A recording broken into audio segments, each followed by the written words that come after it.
Romanos, capítulo 1. Paulo, servo de Jesus Cristo, escolhido para ser apóstolo, reservado para anunciar o Evangelho de Deus. Este Evangelho Deus prometera outrora pelos seus profetas na Sagrada Escritura, acerca de seu Filho Jesus Cristo, nosso Senhor, descendente de Davi quanto à carne, que, segundo o Espírito de Santidade, foi estabelecido Filho de Deus no poder por sua ressurreição dos mortos, e do qual temos recebido a graça e o apostolado, a fim de levar, em seu nome, todas as nações pagãs à obediência da fé, entre as quais também vós sois os eleitos de Jesus Cristo, a todos os que estão em Roma, queridos de Deus, chamados a serem santos. A vós, graça e paz da parte de Deus, nosso Pai, e da parte do Senhor Jesus Cristo. Primeiramente, dou graças a meu Deus, por meio de Jesus Cristo, por todos vós, porque em todo o mundo é preconizada a vossa fé. Pois Deus, a quem sirvo em meu espírito, anunciando o Evangelho de seu Filho, me é testemunha de como vos menciono incessantemente em minhas orações. A ele suplico, se for de sua vontade, conceder-me finalmente ocasião favorável de vos visitar.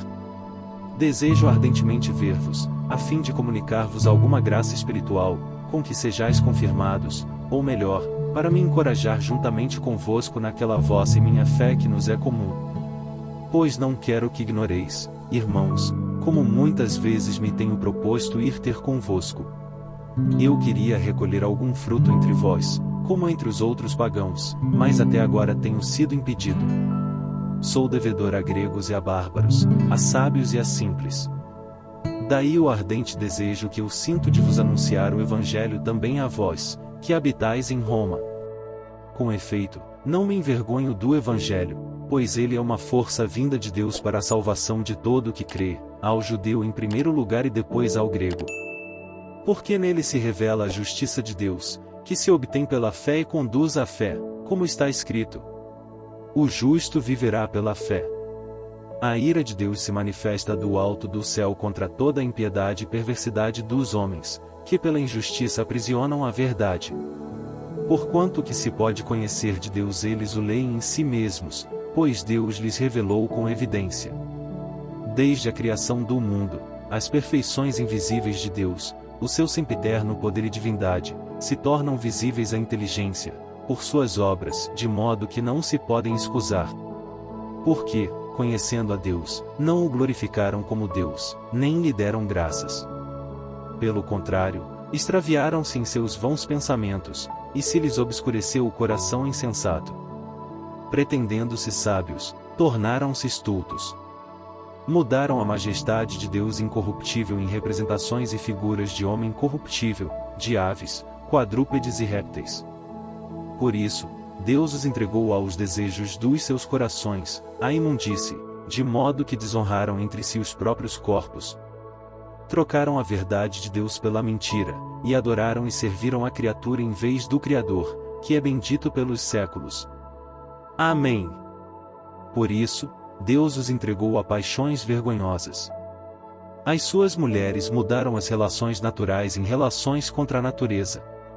Do mesmo modo também os homens, deixando o uso natural da mulher, arderam em desejos uns para com os outros, cometendo homens com homens a torpeza, e recebendo em seus corpos a paga devida ao seu desvario. Como não se preocupassem em adquirir o conhecimento de Deus, Deus entregou-os aos sentimentos depravados, e daí o seu procedimento indigno. São repletos de toda espécie de malícia, perversidade, cobiça, maldade, cheios de inveja, homicídio, contenda, engano, malignidade.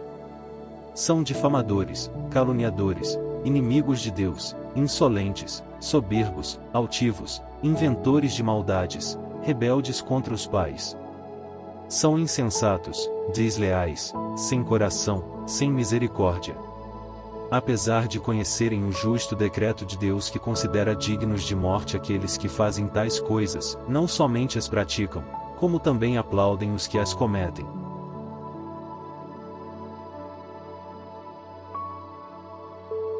Romanos, capítulo 2. Assim, és inexcusável, ó homem, quem quer que sejas, que te arvoras em juiz. Naquilo que julgas a outrem, a ti mesmo te condenas, pois tu, que julgas, fazes as mesmas coisas que eles. Ora, sabemos que o juízo de Deus contra aqueles que fazem tais coisas corresponde à verdade. Tu, ó homem, que julgas os que praticam tais coisas, mas as cometes também, pensas que escaparás ao juízo de Deus? Ou desprezas as riquezas da sua bondade, tolerância e longanimidade, desconhecendo que a bondade de Deus te convida ao arrependimento? Mas, pela tua obstinação e coração impenitente, vais acumulando ira contra ti, para o dia da cólera e da revelação do justo juízo de Deus, que retribuirá a cada um segundo as suas obras. A vida eterna aos que, perseverando em fazer o bem, buscam a glória, a honra e a imortalidade, mas ira e indignação aos contumazes, rebeldes à verdade e seguidores do mal.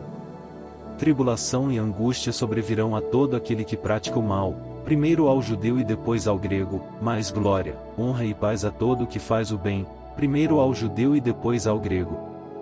Porque, diante de Deus, não há distinção de pessoas. Todos os que sem a lei pecaram, sem aplicação da lei perecerão, e quantos pecaram sob o regime da lei, pela lei serão julgados. Porque diante de Deus não são justos os que ouvem a lei, mas serão tidos por justos os que praticam a lei.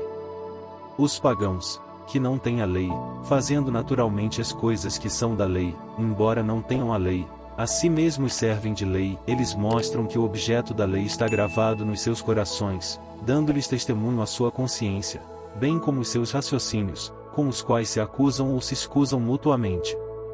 Isso aparecerá claramente no dia em que, segundo o meu evangelho, Deus julgar as ações secretas dos homens, por Jesus Cristo. Mas tu, que és chamado judeu, e te apoias na lei, e te glórias de teu Deus, tu, que conheces a sua vontade, e instruído pela lei sabes aquilatar a diferença das coisas, tu, que te ufanas de ser guia dos cegos, luzeiro dos que estão em trevas, doutor dos ignorantes, mestre dos simples, porque encontras na lei a regra da ciência e da verdade, tu, que ensinas aos outros, que não te ensinas a ti mesmo. Tu, que pregas que não se deve furtar, furtas. Tu, que dizes que não se deve adulterar, adulteras. Tu, que abominas os ídolos, pilhas os seus templos. Tu, que te glórias da lei, desonras a Deus pela transgressão da lei. Porque assim fala a Escritura. Por vossa causa o nome de Deus é blasfemado entre os pagãos. A circuncisão, em verdade, é proveitosa se guardares a lei. Mas, se fores transgressor da lei, serás, com tua circuncisão, um mero incircunciso. Se, portanto, o incircunciso observa os preceitos da lei, não será ele considerado como circunciso, apesar de sua incircuncisão? Ainda mais, o incircunciso de nascimento, cumprindo a lei, te julgará que, com a letra e com a circuncisão, és transgressor da lei. Não é verdadeiro judeu o que o é exteriormente, nem verdadeira circuncisão a que aparece exteriormente na carne. Mas é judeu o que o é interiormente, e verdadeira circuncisão é a do coração, segundo o espírito da lei, e não segundo a letra. Tal judeu recebe o louvor não dos homens, e sim de Deus.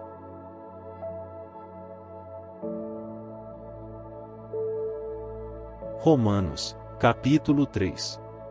Em que, então, se avantaja o judeu? Ou qual é a utilidade da circuncisão? Muita, em todos os aspectos. Principalmente porque lhes foram confiados os oráculos de Deus. Mas então, se alguns deles não foram fiéis, acaso a sua infidelidade destruirá a fidelidade de Deus? De modo algum. Porque Deus há de ser reconhecido como veraz, e todo homem como mentiroso, segundo está escrito. Assim, serás reconhecido justo nas tuas palavras e vencerás, quando julgares. Portanto, se a nossa injustiça realça a justiça de Deus, que diremos então? Para falar como os homens. Não é injusto Deus quando descarrega a sua cólera? Certo que não. De outra maneira, como julgaria Deus o mundo? Mas, se a verdade de Deus brilha ainda mais para a sua glória por minha mentira, por que serei eu ainda julgado pecador? Então, por que não faríamos o mal para que dele venha o bem, expressão que os caluniadores, falsamente, nos atribuem. É justo que estes tais sejam condenados. E então, avantajamo-nos a eles? De maneira alguma. Pois já demonstramos que judeus e gregos estão todos sob o domínio do pecado, como está escrito. Não há nenhum justo, não há sequer um. Não há um só que tenha inteligência, um só que busque a Deus. Extraviaram-se todos e todos se perverteram. Não há quem faça o bem, não há sequer um. A sua garganta é um sepulcro aberto, com as suas línguas enganam, veneno de áspide está debaixo dos seus lábios. A sua boca está cheia de maldição e amargor. Os seus pés são velozes para derramar sangue. Há destruição e ruína nos seus caminhos, e não conhecem o caminho da paz. Não há temor a Deus diante dos seus olhos. Ora, sabemos que tudo o que diz a lei, dilo aos que estão sujeitos à lei, para que toda a boca fique fechada e que o mundo inteiro seja reconhecido culpado diante de Deus. Porquanto pela observância da lei nenhum homem será justificado diante dele, porque a lei se limita a dar o conhecimento do pecado. Mas, agora, sem o concurso da lei, manifestou-se a justiça de Deus, atestada pela lei e pelos profetas.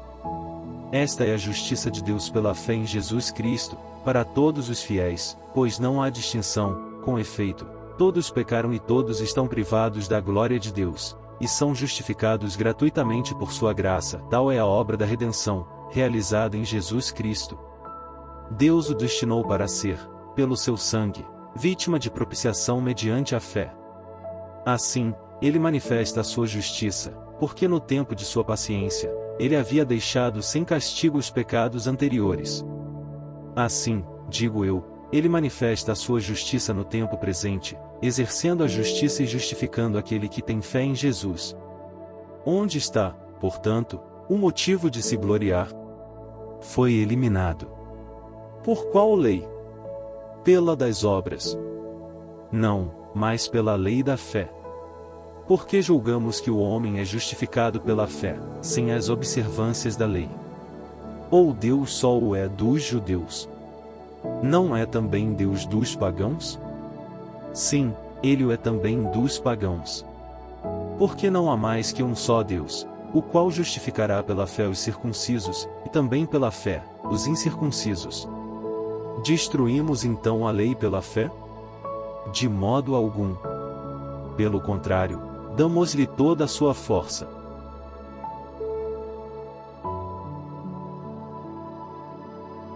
Romanos, capítulo 4. Que vantagem diremos, pois, que conseguiu Abraão, nosso pai segundo a carne? Porque, se Abraão foi justificado em virtude de sua observância, tem de que se gloriar, mas não diante de Deus. Ora, que diz a Escritura? Abraão creu em Deus e isso lhe foi imputado em conta de justiça.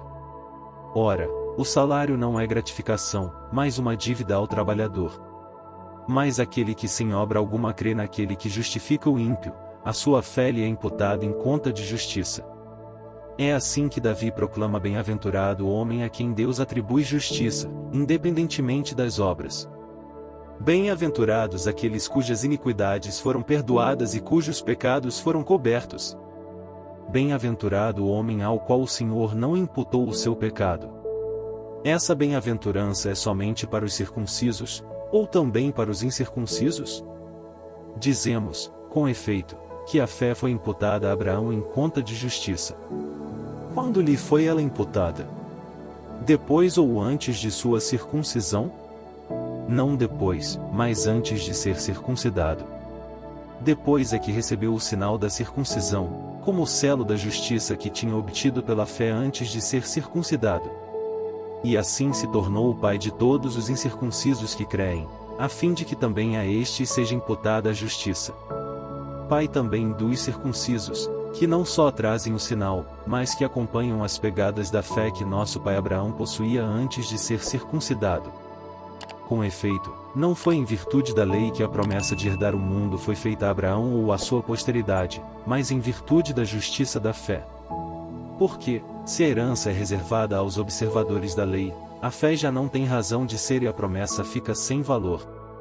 Porquanto a lei produz a ira, e onde não existe lei, não há transgressão. Logo, é pela fé que alguém se torna herdeiro. Portanto, gratuitamente, e a promessa é assegurada a toda a posteridade de Abraão, não somente aos que procedem da lei, mas também aos que possuem a fé de Abraão, que é pai de todos nós. Em verdade, está escrito: Eu te constituí pai de muitas nações, nosso pai, portanto, diante dos olhos daquele em quem acreditou, o Deus que dá vida aos mortos e chama à existência as coisas que estão no nada. Esperando, contra toda a esperança, Abraão teve fé e se tornou pai de muitas nações, segundo o que lhe fora dito: Assim será a tua descendência. Não vacilou na fé, embora reconhecendo seu próprio corpo sem vigor, pois tinha quase 100 anos, e o seio de Sara igualmente amortecido. Ante a promessa de Deus, não vacilou, não desconfiou, mas conservou-se forte na fé e deu glória a Deus. Estava plenamente convencido de que Deus era poderoso para cumprir o que prometera. Eis porque sua fé lhe foi contada como justiça. Ora, não é só para ele que está escrito que a fé lhe foi imputada em conta de justiça. É também para nós, pois a nossa fé deve ser-nos imputada igualmente, porque cremos naquele que dos mortos ressuscitou Jesus, nosso Senhor, o qual foi entregue por nossos pecados e ressuscitado para nossa justificação.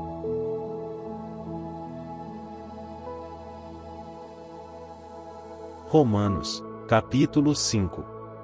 Justificados, pois, pela fé temos a paz com Deus, por meio de nosso Senhor Jesus Cristo. Por ele é que tivemos acesso a essa graça, na qual estamos firmes, e nos gloriamos na esperança de possuir um dia a glória de Deus. Não só isso, mas nos gloriamos até das tribulações. Pois sabemos que a tribulação produz a paciência prova a fidelidade e a fidelidade, comprovada, produz a esperança. E a esperança não engana. Porque o amor de Deus foi derramado em nossos corações pelo Espírito Santo que nos foi dado. Com efeito, quando éramos ainda fracos, Cristo a seu tempo morreu pelos ímpios. Com muita dificuldade, a gente aceitaria morrer por um justo, por um homem de bem, quiçá se consentiria em morrer. Mas eis aqui uma prova brilhante de amor de Deus por nós. Quando éramos ainda pecadores, Cristo morreu por nós. Portanto, muito mais agora, que estamos justificados pelo seu sangue, seremos por ele salvos da ira. Se, quando éramos ainda inimigos, fomos reconciliados com Deus pela morte de seu Filho, com muito mais razão, estando já reconciliados, seremos salvos por sua vida. Ainda mais, nós nos gloriamos em Deus por nosso Senhor Jesus Cristo, por quem desde agora temos recebido a reconciliação. Por isso, como por um só homem entrou o pecado no mundo, e pelo pecado a morte, assim a morte passou a todo o gênero humano, porque todos pecaram. De fato, até a lei, o mal estava no mundo. Mas o mal não é imputado quando não há lei. No entanto, desde Adão até Moisés reinou a morte, mesmo sobre aqueles que não pecaram a imitação da transgressão de Adão, o qual é figura do que havia de vir. Mas, com o dom gratuito, não se dá o mesmo que com a falta. Pois se a falta de um só causou a morte de todos os outros, com muito mais razão o dom de Deus e o benefício da graça obtida por um só homem, Jesus Cristo, foram concedidos copiosamente a todos. Nem aconteceu com o dom o mesmo que com as consequências do pecado de um só. A falta de um só teve por consequência um veredicto de condenação, ao passo que, depois de muitas ofensas, o dom da graça atrai um juízo de justificação. Se pelo pecado de um só homem reinou a morte, por esse único homem, muito mais aqueles que receberam a abundância da graça e o dom da justiça reinarão na vida por um só, que é Jesus Cristo. Portanto, como pelo pecado de um só a condenação se estendeu a todos os homens, assim por um único ato de justiça recebem todos os homens a justificação que dá a vida. Assim como pela desobediência de um só homem foram todos constituídos pecadores, assim pela obediência de um só todos se tornarão justos. Sobreveio a lei para que abundasse o pecado. Mas onde abundou o pecado, superabundou a graça. Assim como o pecado reinou para a morte, assim também a graça reinaria pela justiça para a vida eterna, por meio de Jesus Cristo, nosso Senhor.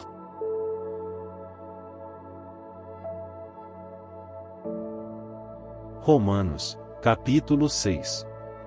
Então, que diremos?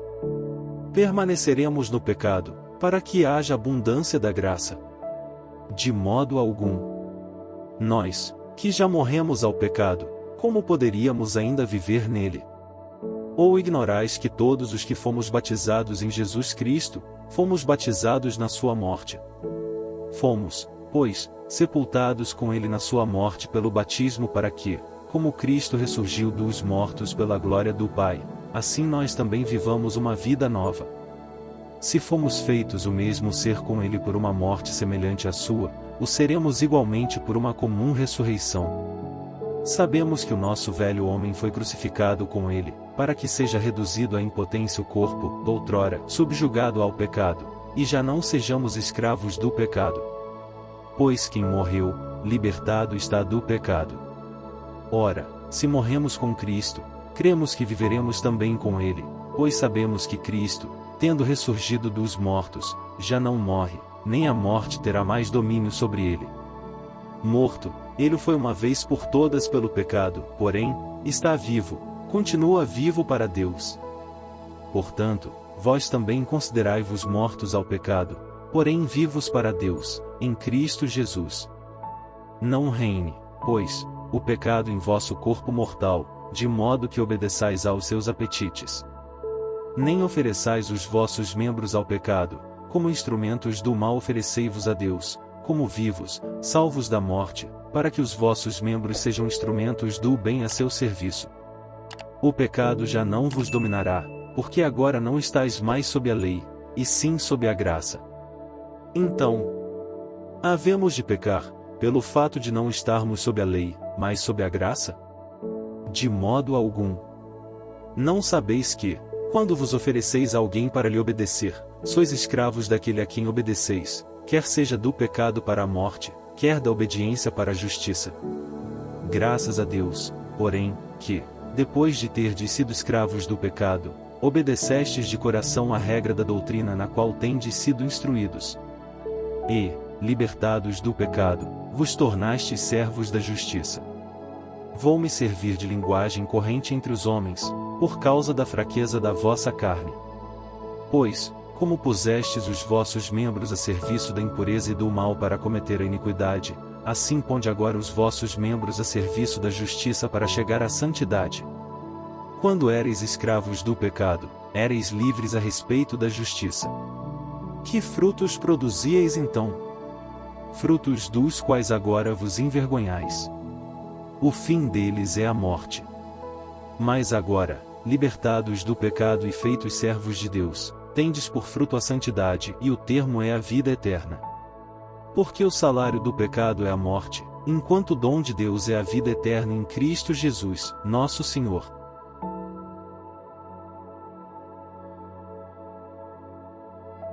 Romanos, capítulo 7. Ignorais, irmãos, falo aos que têm conhecimentos jurídicos, que a lei só tem domínio sobre o homem durante o tempo que vive. Assim, a mulher casada está sujeita ao marido pela lei enquanto ele vive, mas, se o marido morrer, fica desobrigada da lei que a ligava ao marido. Por isso, enquanto viver o marido, se tornar mulher de outro homem, será chamada adúltera. Porém, morrendo o marido, fica desligada da lei, de maneira que, sem se tornar adúltera, poderá casar-se com outro homem.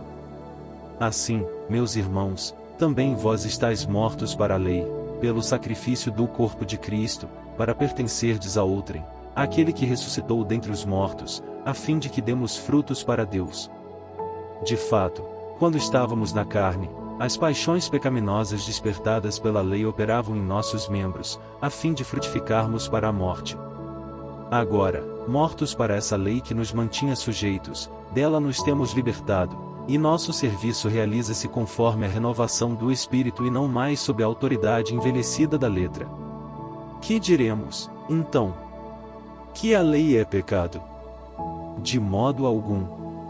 Mas eu não conheci o pecado senão pela lei. Porque não teria ideia da concupiscência, se a lei não dissesse: não cobiçarás. Foi o pecado, portanto, que, aproveitando-se da ocasião que lhe foi dada pelo preceito, excitou em mim todas as concupiscências, porque, sem a lei, o pecado estava morto. Quando eu estava sem a lei, eu vivia, mas, sobrevindo o preceito, o pecado recobrou vida, e eu morri. Assim o mandamento, que me devia dar a vida, conduziu-me à morte. Porque o pecado, aproveitando da ocasião do mandamento, seduziu-me, e por ele me levou à morte. Por conseguinte, a lei é santa e o mandamento é santo, e justo, e bom. Então, o que é bom tornou-se causa de morte para mim? De certo que não. Foi o pecado que, para se mostrar realmente pecado, acarretou para mim a morte por meio do que é bom, a fim de que, pelo mandamento, o pecado se fizesse excessivamente pecaminoso. Sabemos, de fato, que a lei é espiritual, mas eu sou carnal, vendido ao pecado. Não entendo, absolutamente, o que faço, pois não faço o que quero, faço o que aborreço. E, se faço o que não quero, reconheço que a lei é boa. Mas, então, não sou eu que o faço, mas o pecado que em mim habita. Eu sei que em mim, isto é, na minha carne, não habita o bem, porque o querer o bem está em mim, mas não sou capaz de efetuá-lo. Não faço o bem que quereria, mas o mal que não quero. Ora, se faço o que não quero, já não sou eu que faço, mas sim o pecado que em mim habita. Encontro, pois, em mim esta lei. Quando quero fazer o bem, o que se me depara é o mal. Deleito-me na lei de Deus, no íntimo do meu ser. Sinto, porém, nos meus membros outra lei, que luta contra a lei do meu espírito e me prende à lei do pecado, que está nos meus membros. Homem infeliz que sou! Quem me livrará deste corpo que me acarreta a morte? Graças sejam dadas a Deus por Jesus Cristo, nosso Senhor. Assim, pois, de um lado, pelo meu espírito, sou submisso à lei de Deus, de outro lado, por minha carne, sou escravo da lei do pecado.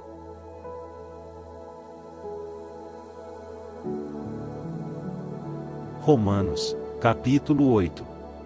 De agora em diante, pois, já não há nenhuma condenação para aqueles que estão em Jesus Cristo. A lei do Espírito de vida me libertou, em Jesus Cristo, da lei do pecado e da morte.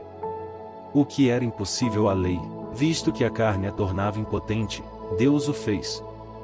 Enviando, por causa do pecado, o seu próprio Filho numa carne semelhante à do pecado, condenou o pecado na carne, a fim de que a justiça, prescrita pela lei, fosse realizada em nós, que vivemos não segundo a carne, mas segundo o Espírito.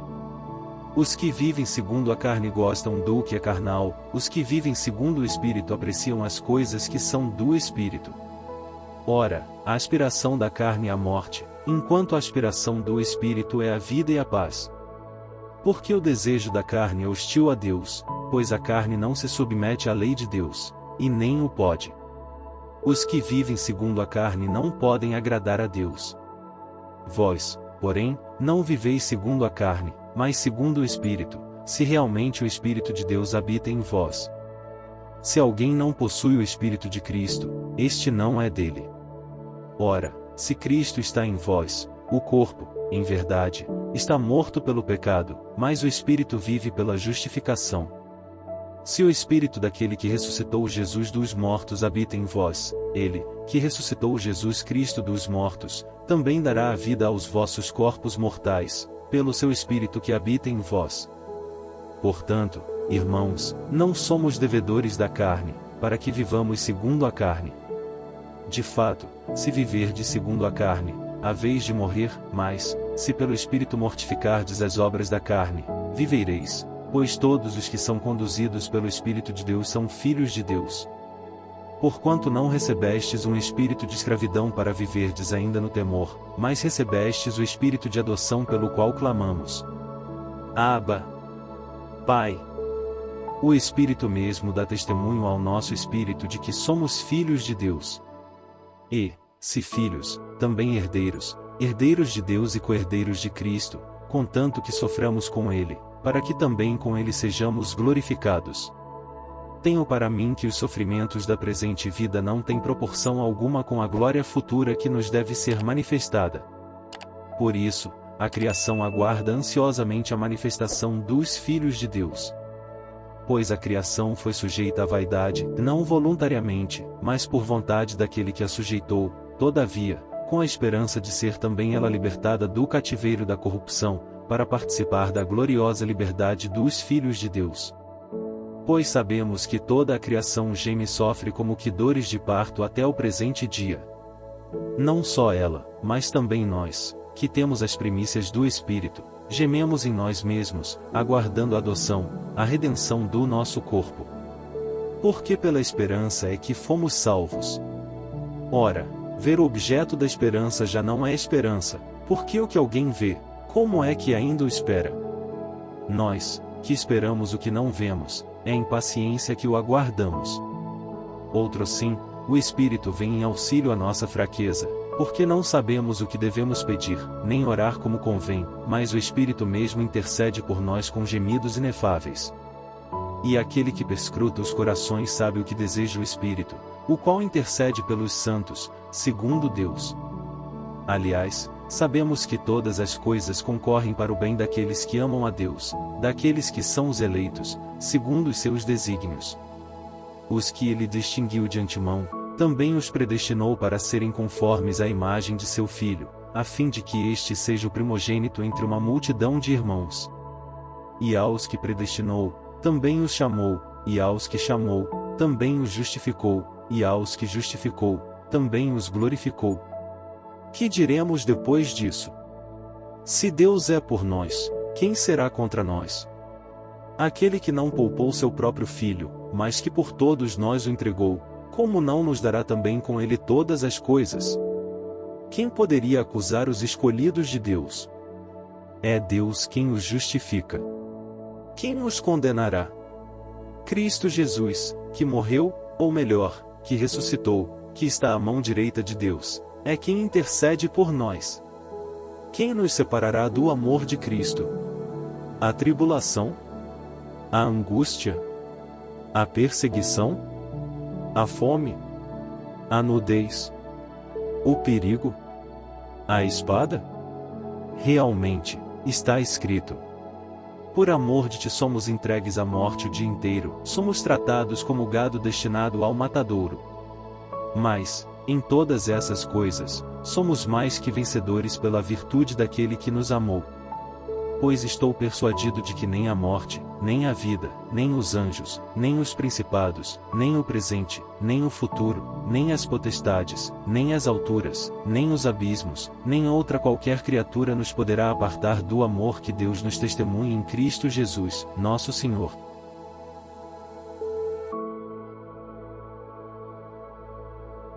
Romanos, capítulo 9. Digo a verdade em Jesus Cristo, não minto, a minha consciência me dá testemunho pelo Espírito Santo. Sinto grande pesar, incessante amargura no coração. Porque eu mesmo desejaria ser reprovado, separado de Cristo, por amor de meus irmãos, que são do mesmo sangue que eu, segundo a carne. Eles são os israelitas, a eles foram dadas a adoção, a glória, as alianças, a lei, o culto, as promessas e os patriarcas, deles descende Cristo, segundo a carne, o qual é, sobre todas as coisas, Deus bendito para sempre. Amém. Não quer dizer, porém, que a palavra de Deus tenha falhado. Porque nem todos os que descendem de Israel são verdadeiros israelitas, como nem todos os descendentes de Abraão são filhos de Abraão, mas é em Isaque que terás uma descendência que trará o teu nome. Isto é, não são os filhos da carne que são filhos de Deus, mas os filhos da promessa é que serão considerados como descendentes. Realmente, a palavra da promessa é esta: por este tempo virei, e Sara terá um filho. E não somente ela, senão também Rebeca, que concebeu 2 filhos de um só homem, Isaque, nosso patriarca. Antes mesmo que fossem nascidos, e antes que tivessem feito bem ou mal algum, para que fosse confirmada a liberdade da escolha de Deus, que depende não das obras, mas daquele que chama, foi dito a Rebeca: o mais velho servirá ao mais moço. Como está escrito: amei Jacó, porém aborreci Esaú. Que diremos, pois? Haverá injustiça em Deus? De modo algum. Porque ele disse a Moisés: farei misericórdia a quem eu fizer misericórdia, terei compaixão de quem eu tiver compaixão. Dessa forma, a escolha não depende daquele que quer, nem daquele que corre, mas da misericórdia de Deus. Por isso, diz a Escritura ao Faraó: eis o motivo por que te suscitei, para mostrar em ti o meu poder e para que se anuncie o meu nome por toda a terra. Portanto, ele tem misericórdia de quem quer, e endurece a quem quer. Tu me dirás talvez: por que ele ainda se queixa? Quem pode resistir à sua vontade? Mas quem és tu, ó homem, para contestar a Deus? Porventura o vaso de barro diz ao oleiro: por que me fizeste assim? Ou não tem o oleiro poder sobre o barro para fazer da mesma massa um vaso de uso nobre e outro de uso vulgar? Onde, então, está a injustiça em ter Deus, para mostrar a sua ira e manifestar o seu poder, suportado com muita paciência os objetos de ira preparados para a perdição, mostrando as riquezas da sua glória para com os objetos de misericórdia que, de antemão, preparou para a glória?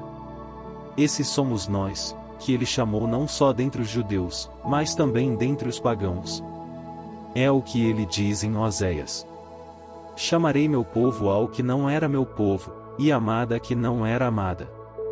E no lugar mesmo em que lhes foi dito: vós não sois meu povo, ali serão chamados filhos de Deus vivo.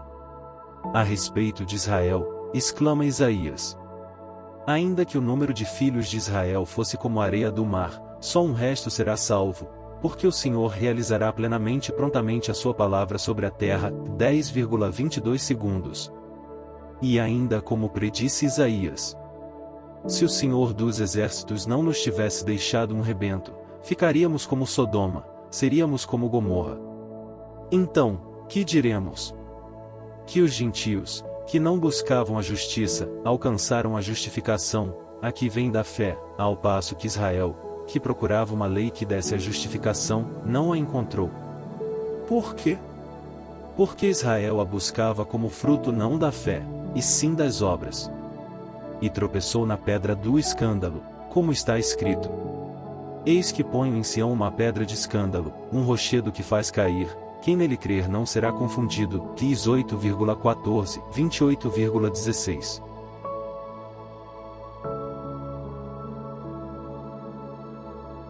Romanos, capítulo 10. Irmãos, o desejo do meu coração e a súplica que dirijo a Deus por eles são para que se salvem.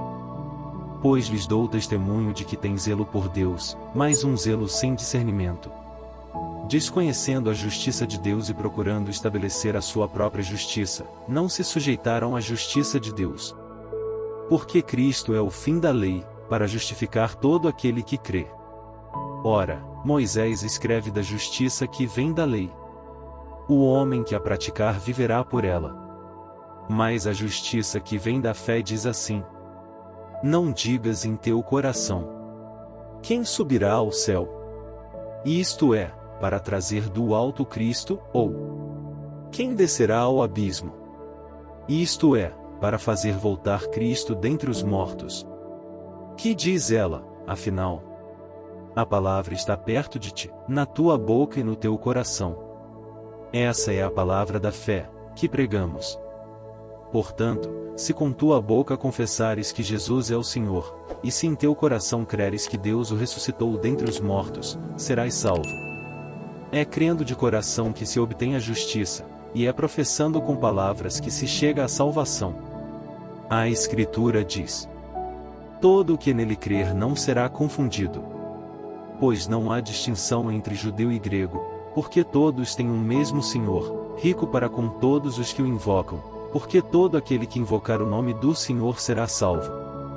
Porém, como invocarão aquele em quem não têm fé?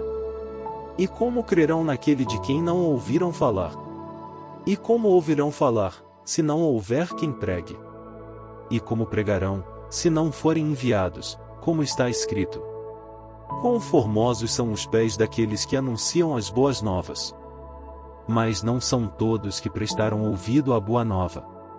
É o que exclama Isaías. Senhor, quem acreditou na nossa pregação? Logo, a fé provém da pregação e a pregação se exerce em razão da palavra de Cristo. Pergunto, agora. Acaso não ouviram? Claro que sim. Por toda a terra correu a sua voz, e até os confins do mundo foram as suas palavras. E pergunto ainda.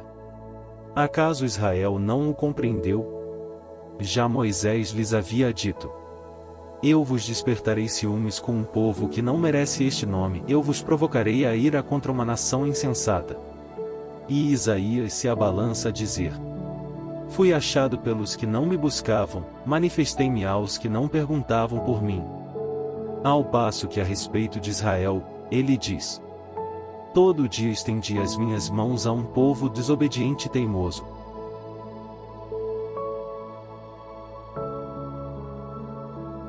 Romanos, capítulo 11. Pergunto, então. Acaso rejeitou Deus o seu povo? De maneira alguma. Pois eu mesmo sou israelita, descendente de Abraão, da tribo de Benjamim. Deus não repeliu o seu povo, que ele de antemão distinguiu. Desconheceis o que narra a Escritura, no episódio de Elias, quando este se queixava de Israel a Deus. Senhor, mataram vossos profetas, destruíram vossos altares. Fiquei apenas eu, e ainda procuram tirar-me a vida? Que lhe respondeu a voz divina?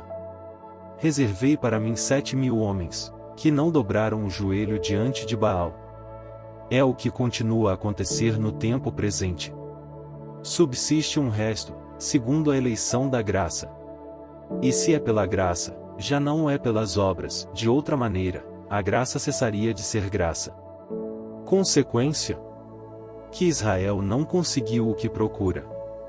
Os escolhidos, estes sim, o conseguiram. Quanto aos mais, foram obcecados, como está escrito. Deus lhes deu um espírito de torpor, olhos para que não vejam e ouvidos para que não ouçam, até o dia presente. Davi também o diz. A mesa se lhes torna em laço, em armadilha, em ocasião de tropeço, em justo castigo. A vista se lhes obscureça para não verem. Dobra-lhes o espinhaço sem cessar. Pergunto ainda. Tropeçaram acaso para cair?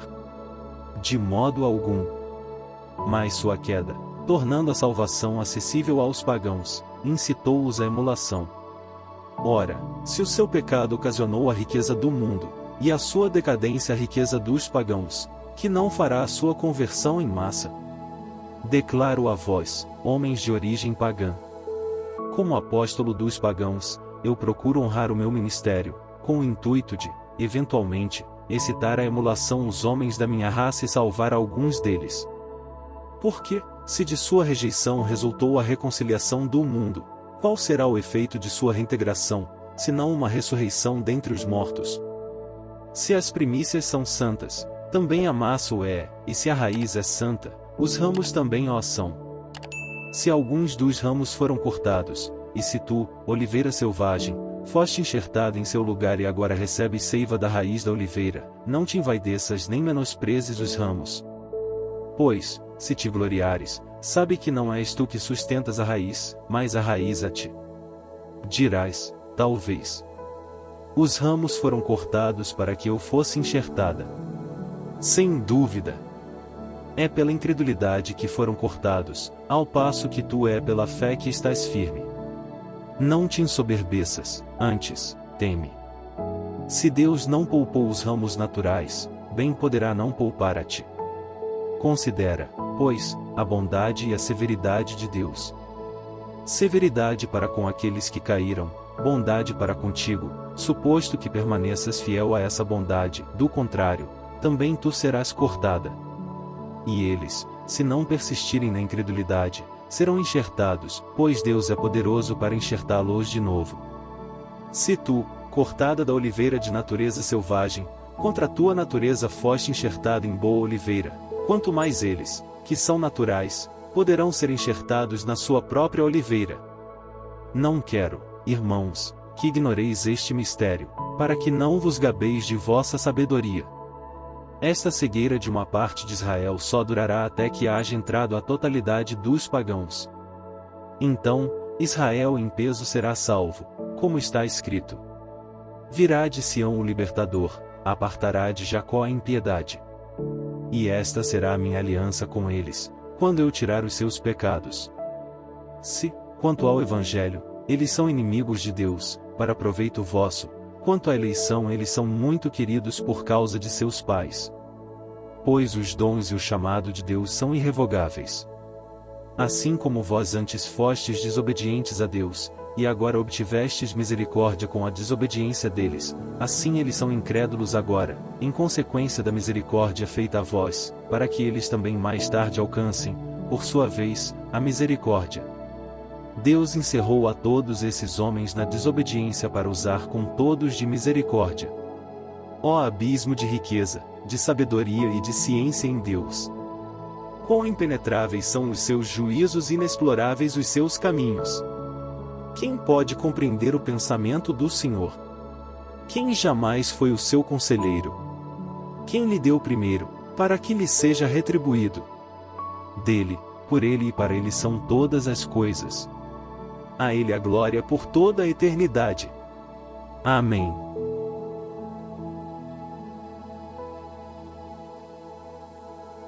Romanos, capítulo 12. Eu vos exorto, pois, irmãos, pelas misericórdias de Deus, a oferecerdes vossos corpos em sacrifício vivo, santo, agradável a Deus. É este o vosso culto espiritual. Não vos conformeis com este mundo, mas transformai-vos pela renovação do vosso espírito, para que possais discernir qual é a vontade de Deus, o que é bom, o que lhe agrada e o que é perfeito.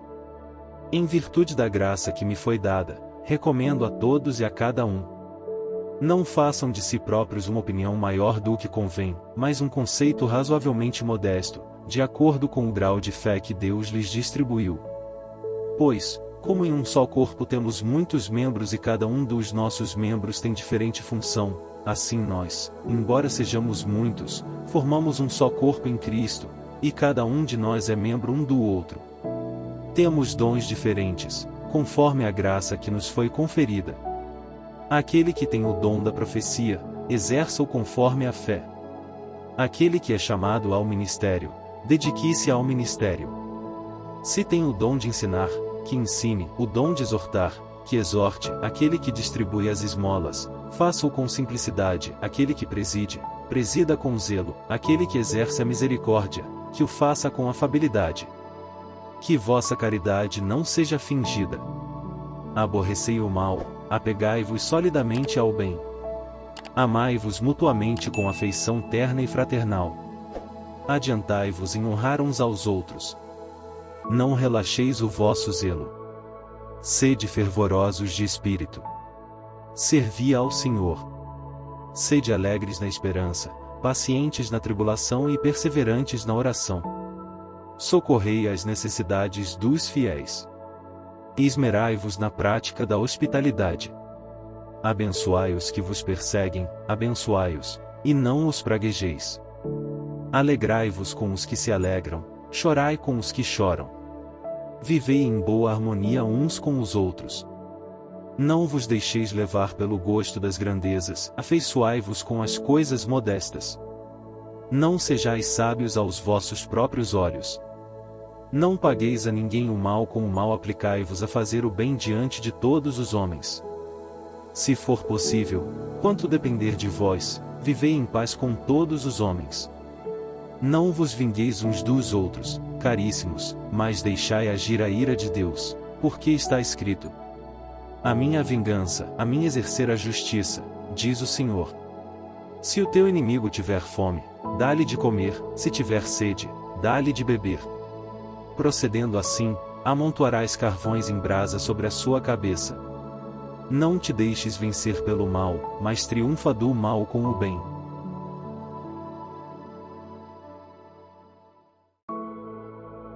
Romanos, capítulo 13. cada qual seja submisso às autoridades constituídas, porque não há autoridade que não venha de Deus, as que existem foram instituídas por Deus. Assim, aquele que resiste à autoridade opõe-se à ordem estabelecida por Deus, e os que a ela se opõem atraem sobre si a condenação. Em verdade, as autoridades inspiram temor, não porém a quem pratica o bem, e sim a quem faz o mal. Queres não ter o que temer à autoridade? Faze o bem e terás o seu louvor. Porque ela é instrumento de Deus para teu bem. Mas, se fizeres o mal, teme, porque não é sem razão que leva a espada. É ministro de Deus, para fazer justiça e para exercer a ira contra aquele que pratica o mal. Portanto, é necessário submeter-se, não somente por temor do castigo, mas também por dever de consciência. É também por essa razão que pagais os impostos, pois os magistrados são ministros de Deus, quando exercem pontualmente esse ofício. Pagai a cada um o que lhe compete. O imposto, a quem deveis o imposto, o tributo, a quem deveis o tributo, o temor e o respeito, a quem deveis o temor e o respeito. A ninguém fiqueis devendo coisa alguma, a não ser o amor recíproco, porque aquele que ama o seu próximo cumpriu toda a lei. Pois os preceitos: não cometerás adultério, não matarás, não furtarás, não cobiçarás, e ainda outros mandamentos que existam, eles se resumem nestas palavras: amarás o teu próximo como a ti mesmo. A caridade não pratica o mal contra o próximo. Portanto, a caridade é o pleno cumprimento da lei. Isso é tanto mais importante porque sabeis em que tempo vivemos. Já é hora de despertardes do sono. A salvação está mais perto do que quando abraçamos a fé. A noite vai adiantada, e o dia vem chegando. Despojemo-nos das obras das trevas e vistamo-nos das armas da luz. Comportemo-nos honestamente, como em pleno dia. Nada de orgias, nada de bebedeira, nada de desonestidades nem dissoluções, nada de contendas, nada de ciúmes. Ao contrário, revesti-vos do Senhor Jesus Cristo e não façais caso da carne nem lhe satisfaçais aos apetites.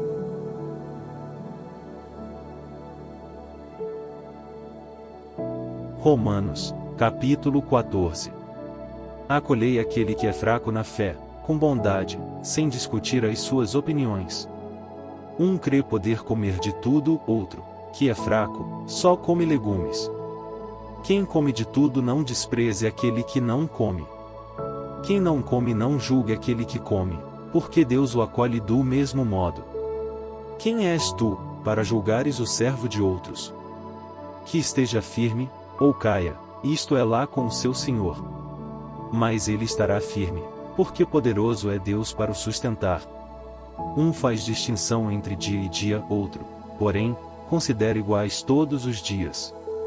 Cada um proceda segundo sua convicção. Quem distingue o dia, age assim pelo Senhor. Quem come de tudo faz pelo Senhor, porque dá graças a Deus. E quem não come, abstém-se pelo Senhor, e igualmente dá graças a Deus. Nenhum de nós vive para si, e ninguém morre para si. Se vivemos, vivemos para o Senhor, se morremos, morremos para o Senhor. Quer vivamos, quer morramos, pertencemos ao Senhor. Para isso é que morreu Cristo e retomou a vida, para ser o Senhor tanto dos mortos como dos vivos. Por que julgas, então, o teu irmão? Ou por que desprezas o teu irmão? Todos temos que comparecer perante o tribunal de Deus. Porque está escrito: por minha vida, diz o Senhor, diante de mim se dobrará todo o joelho, e toda língua dará glória a Deus. Assim, pois, cada um de nós dará conta de si mesmo a Deus. Deixemos, pois, de nos julgar uns aos outros, antes, cuidai em não pôr um tropeço diante do vosso irmão ou dar-lhe ocasião de queda. Estou convencido no Senhor Jesus de que nenhuma coisa é impura em si mesma, somente o é para quem a considera impura. Ora, se por uma questão de comida entristeces o teu irmão, já não vives segundo a caridade. Pela comida não causes a perdição daquele por quem Cristo morreu. Não venha a tornar-se objeto de calúnia a tua vantagem. O reino de Deus não é comida nem bebida, mas justiça, paz e gozo no Espírito Santo. Quem deste modo serve a Cristo, agrada a Deus e goza de estima dos homens. Portanto, apliquemo-nos ao que contribui para a paz e para a mútua edificação. Não destruas a obra de Deus por questão de comida. Todas as coisas, em verdade, são puras, mas o que é mal para um homem é o fato de comer provocando um escândalo. Bom é não comer carne, nem beber vinho, nem outra coisa que para teu irmão possa ser uma ocasião de queda. Tens uma convicção, guarda-a para ti mesmo, diante de Deus. Feliz é aquele que não se condena a si mesmo no ato a que se decide. Mas, aquele que come apesar de suas dúvidas, condena-se, por não se guiar pela convicção. Tudo o que não procede da convicção é pecado.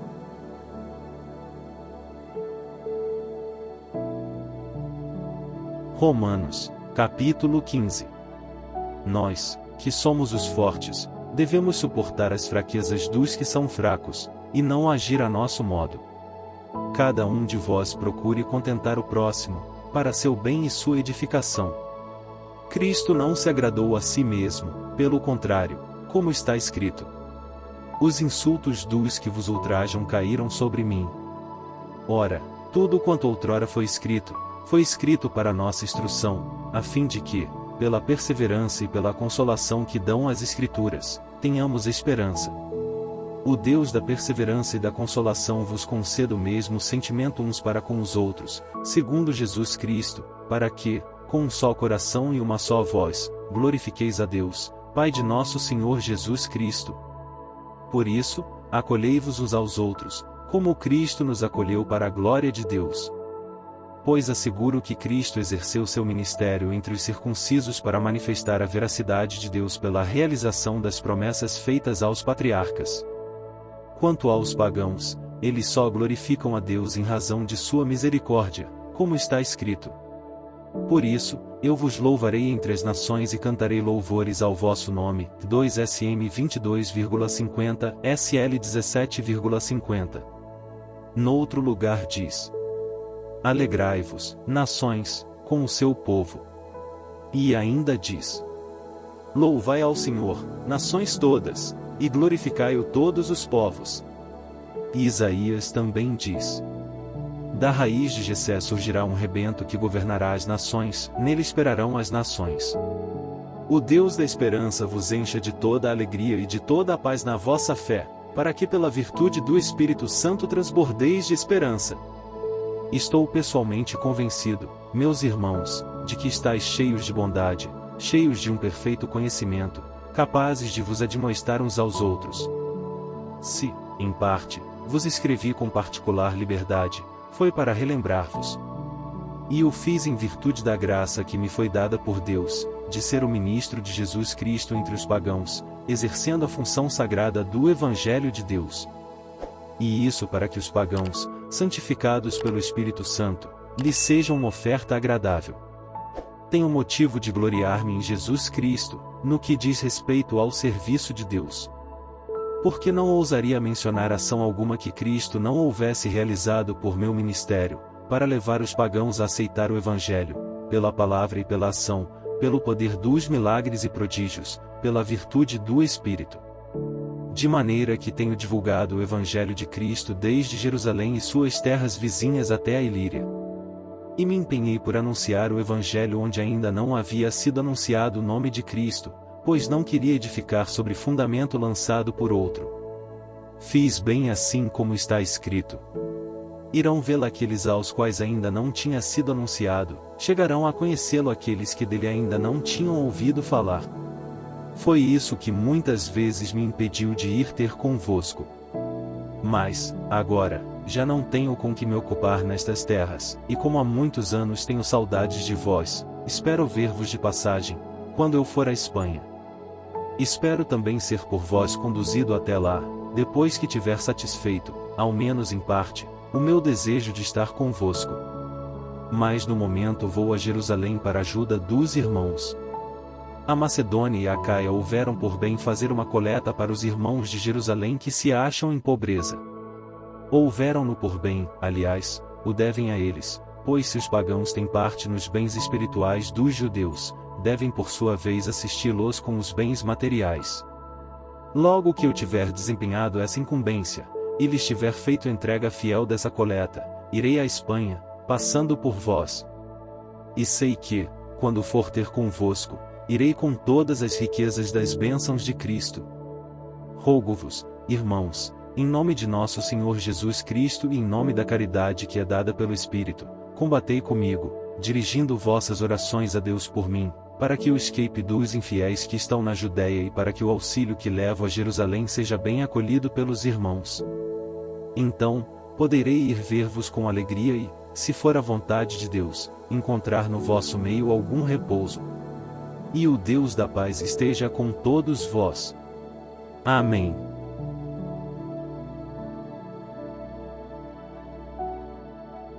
Romanos, capítulo 16.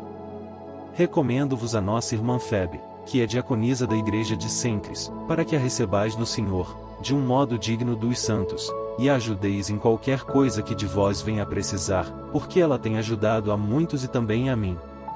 Saudai Prisca e Áquila, meus cooperadores em Cristo Jesus, pela minha vida eles expuseram as suas cabeças. E isso lhes agradeço, não só eu, mas também todas as igrejas dos gentios. Saudai também a comunidade que se reúne em sua casa. Saudai o meu querido Epêneto, que foi as primícias da Ásia para Cristo. Saudai Maria, que muito trabalhou por vós. Saudai Andrônico e Júnias, meus parentes e companheiros de prisão, os quais são muito estimados entre os apóstolos e se tornaram discípulos de Cristo antes de mim. Saudai Ampliato, amicíssimo meu no Senhor. Saudai Urbano, nosso colaborador em Cristo Jesus, e o meu amigo Estaques. Saudai Apeles, provado em Cristo. Saudai aqueles que são da casa de Aristóbulo. Saudai Herodião, meu parente. Saudai os que são da família de Narciso, que estão no Senhor. Saudai Trifena e Trifosa, que trabalham para o Senhor. Saudai a estimada Pérside, que muito trabalhou para o Senhor. Saudai Rufo, escolhido no Senhor, e sua mãe, que considero como minha. Saudai Asíncrito, Flegonte, Hermes, Pátrobas, Hermas e os irmãos que estão com eles. Saudai Filólogo e Júlia, Nereu e sua irmã, Olímpio e todos os irmãos que estão com eles.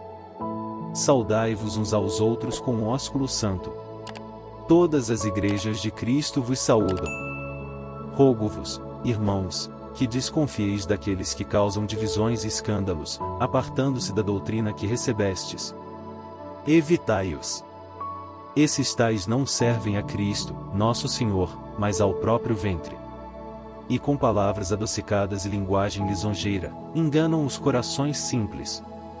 A vossa obediência se tornou notória em toda parte, razão por que eu me alegro a vosso respeito. Mas quero que sejais prudentes no tocante ao bem, e simples no tocante ao mal. O Deus da paz em breve não tardará a esmagar Satanás debaixo dos vossos pés. A graça de nosso Senhor Jesus Cristo esteja convosco.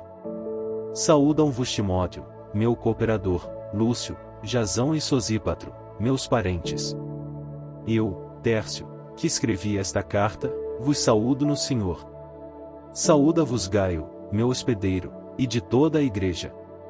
Saúda-vos Erasto, tesoureiro da cidade, e Quarto, nosso irmão.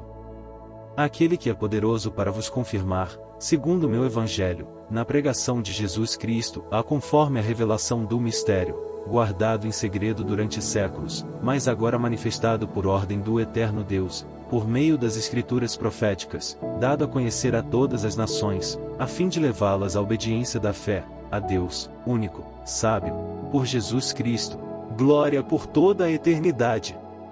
Amém.